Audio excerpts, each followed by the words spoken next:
아브라함의 씨가 다 그의 자녀가 아니라 오직 이삭으로부터 난 자라야 내 씨라 불리리라 하셨으니 곧 육신의 자녀가 하나님의 자녀가 아니요 오직 약속의 자녀가 씨로 여기심을 받느니라. 이스마엘과 이삭은 근원부터 달랐다.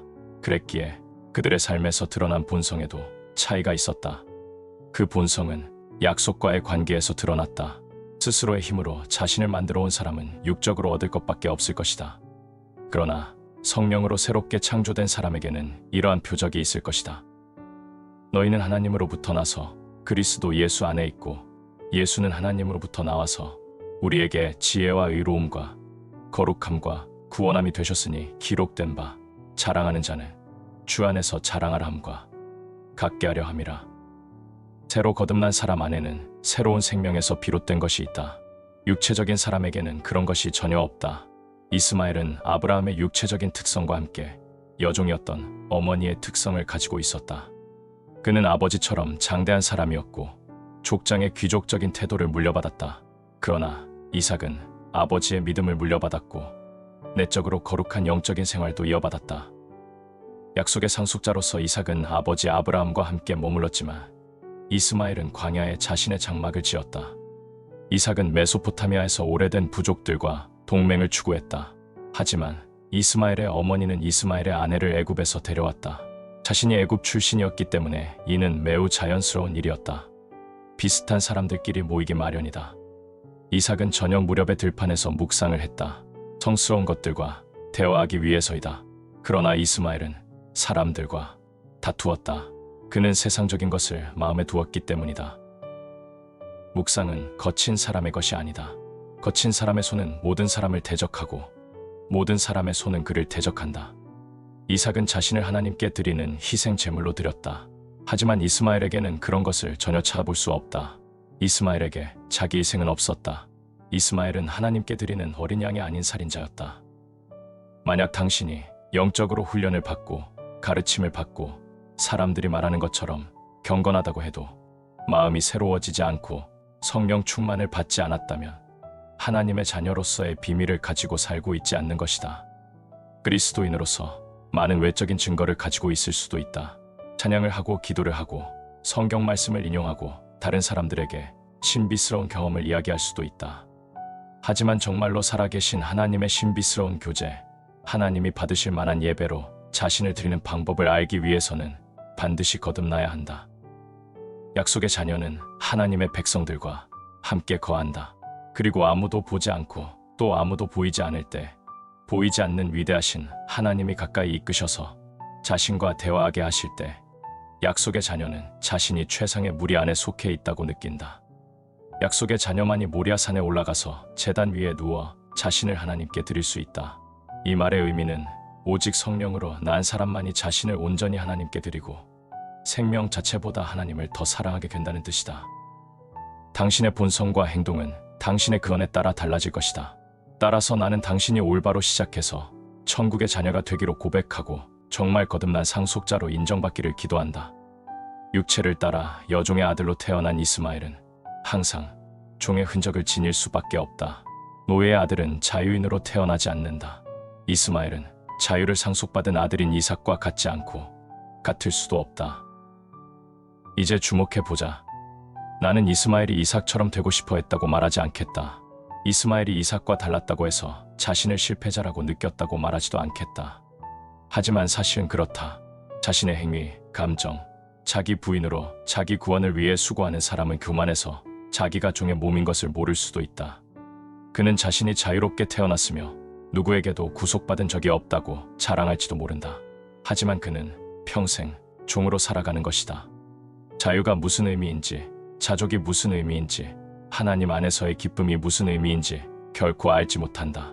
사람들이 믿음의 큰 담력을 얻는다고 말할 때도 그는 이상하게 여길 것이다. 오히려 사람들이 주제 넘는다고 생각한다. 그는 종에게 가하는 채찍질로 인해 숨 쉴 시간도 없다. 정말 많은 일을 하고 있지만 훨씬 더 많은 일을 해야 한다. 많은 고통을 받고 있지만 훨씬 더 많은 고통을 받아야 한다. 그는 하나님의 백성들에게만 허락된 안식에 결코 들어가지 못할 것이다. 왜냐하면 종인 여자에게서 태어났고 그의 영혼도 아직 종의 상태에 있기 때문이다. 그러나 자유 있는 여자에게서 태어난 사람은 구원이 처음부터 끝까지 하나님의 은혜임을, 하나님은 은혜를 주셨으면 그 은혜를 돌이키지 않으신다는 것을 안다.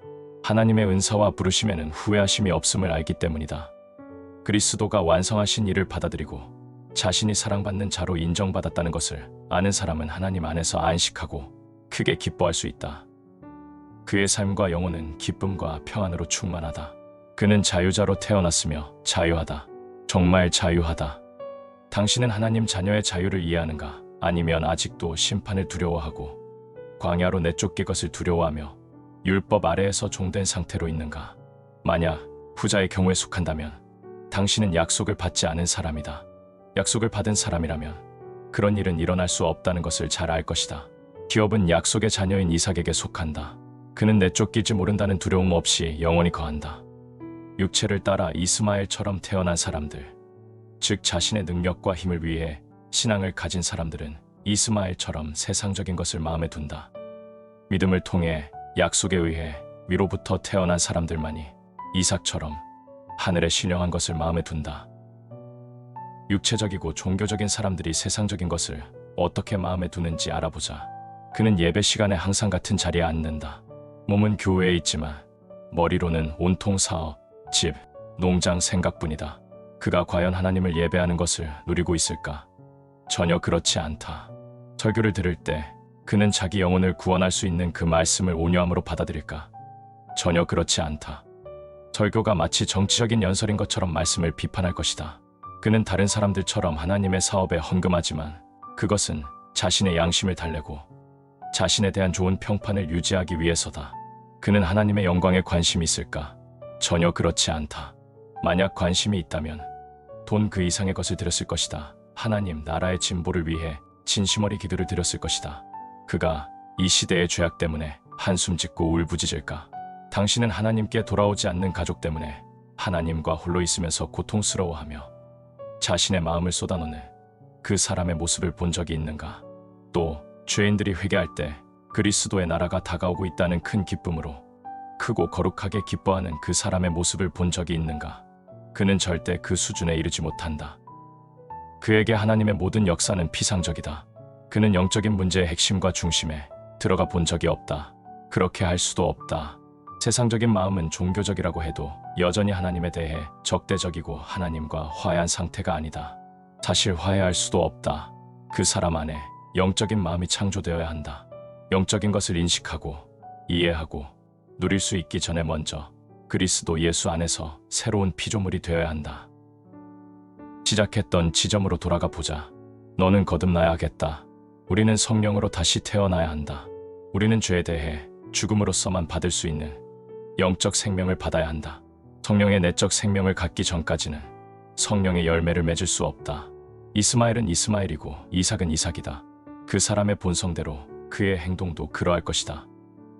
눈에 보이는 것과 인간의 이성과 능력을 의지하는 사람은 이스마엘처럼 최선을 다할 수도 있다. 그러나 약속의 자녀만이 이삭처럼 믿음을 갖게 되고 생활이 변화하고 성숙으로 나아가게 될 것이다. 누군가는 이것을 강경 노선이라고 말한다. 강경 노선을 갖는 것, 그것도 매우 강하게 갖는 것은 큰 축복이다. 이것은 우리가 영혼을 향해 올바른 길을 가고 있다는 뜻이기도 하다. 며칠 전에 누군가가 내 친구에게 이렇게 말한 적이 있다. 전에 스펄전 목사님의 설교를 들으러 간 적이 있습니다. 교회 안에 들어갔을 때 누군가 내 자신에 대해 물었다면 나는 내가 뉴잉턴에서 가장 경건한 사람이고 분명히 교회의 한 성도로서 좋은 사람이라고 대답했을 것입니다. 그런데 그날 설교를 들으면서 이 모든 것이 뒤집혔습니다. 저는 크게 낙심한 채 교회를 나왔습니다. 내 자신이 이 세상에서 가장 가증스런 죄인이라고 느꼈습니다. 그리고 다시는 절대로 스펄전 목사님의 설교를 듣지 않을 것이라고 말했습니다. 스펄전 목사님이 나를 완전히 망쳤기 때문입니다. 그는 계속해서 말했다. 그러나 이 일은 그동안 저에게 있었던 일 중에 가장 좋은 일이었습니다. 저는 제 자신과 제가 할 수 있는 모든 일에서 벗어나 하나님과 그분의 전능하신 은혜를 맛보았습니다. 그리고 내가 다시 창조주의 손 아래로 들어가야 하고 그렇지 않으면 결코 기쁨으로 하나님의 얼굴을 볼 수 없다는 사실을 이해하게 되었습니다. 나는 당신도 이 은혜의 진리를 알게 되기를 진심으로 소망한다. 이것은 엄숙한 진리이다. 태초에 하나님이 아담을 만드셨던 것처럼 우리는 하나님으로부터 다시 만들어져야만 한다. 그렇지 않으면 우리는 하나님의 형상을 가질 수 없고 그분의 영광을 볼 수도 없다. 우리는 약속의 영향력 아래에 들어가서 그 약속을 따라 살아야 한다. 그렇지 않으면 올바른 삶의 원리로 인도받을 수 없고 올바른 목적으로 나아갈 수도 없다.